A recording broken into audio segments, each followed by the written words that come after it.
Start. महोदय, हमारे जीवन में संगीत का व्यापक स्थान है। भारतवासियों को अपने प्राचीन युग से अथवा अपने पूर्वजों से शास्त्रीय संगीत के रूप में एक बहुमूल्य निधि मिली है। हमारे पूर्वजों की दृष्टि में संगीत का ध्येय आध्यात्मिक और साधना था और उन्होंने संगीत का इसी आदर्श के अनुकूल विकास किया। हम कह सकते हैं कि हमारे देश में यह कला पूर्णता के शिखर पर पहुंच चुकी थी।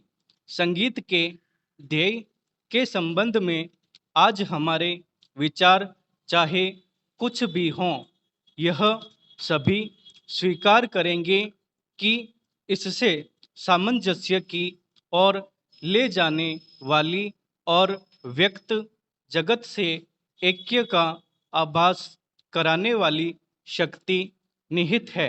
संगीत के वातावरण में ही नहीं बल्कि श्रोताओं और गायकों के मन में भी सामंजस्य की उत्पत्ति होती है।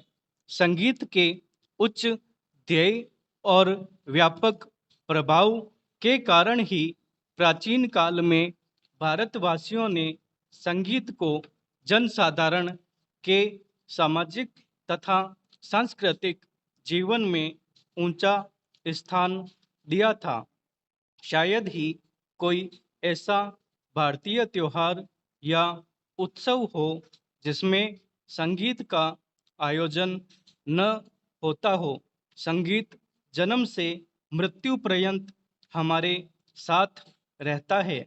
हमारे सभी रीति रिवाजों में इसका कुछ न कुछ स्थान है। शताब्दियों से हम संगीत के प्रशंसक तथा उपासक रहे हैं और हमने इसकी गणना सदा मानव की उच्चतम साधनाओं में की है। काल के प्रभाव से हम लोगों की रुचि में काफ़ी परिवर्तन हुआ, परंतु शास्त्रीय संगीत उसी प्रकार बना रहा और उसमें कोई विशेष और मौलिक परिवर्तन नहीं हुआ।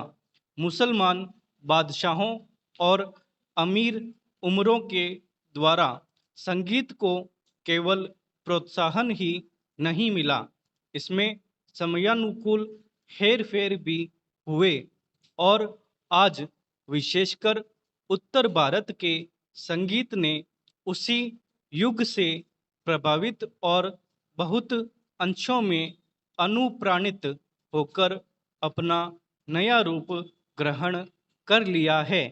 पर जो भी हेर फेर हुए वे हैं ऊपरी पोशाक मात्र ही।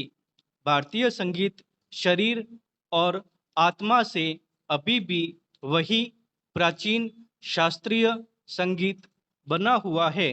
ऐसी आशा की जाती है कि इसमें अभी भी इतनी शक्ति है कि यह अपने को एक बार फिर आधुनिक वातावरण के अनुकूल बना लेगा। प्राचीन संगीत कला भारतीय रजवाड़ों के दरबारों में उनके आश्रय से पनपती रही। यह स्वीकार करना होगा कि भारतीय नरेशों द्वारा दिए गए प्रश्रय के कारण संगीत लुप्त होने से बच गया, परंतु यह भी मानना पड़ेगा कि इन वर्षों में भारत की जनता का शास्त्रीय संगीत से बहुत कम संपर्क रहा। अतः जनता और हमारे परंपरागत सर्वश्रेष्ठ संगीत के बीच में एक खाई पैदा हो गई। यदि हमें संगीत को जीवित रखना है और सहस्त्रों वर्ष पुरानी इस अमूल्य परंपरा की रक्षा करनी है तो हमें इस खाई को पाटना होगा। यदि यह आवश्यक हो तो शास्त्रीय संगीत में ऐसे संशोधन करने में कोई बुराई नहीं, जिनके फलस्वरूप यह लोकप्रिय बन सके।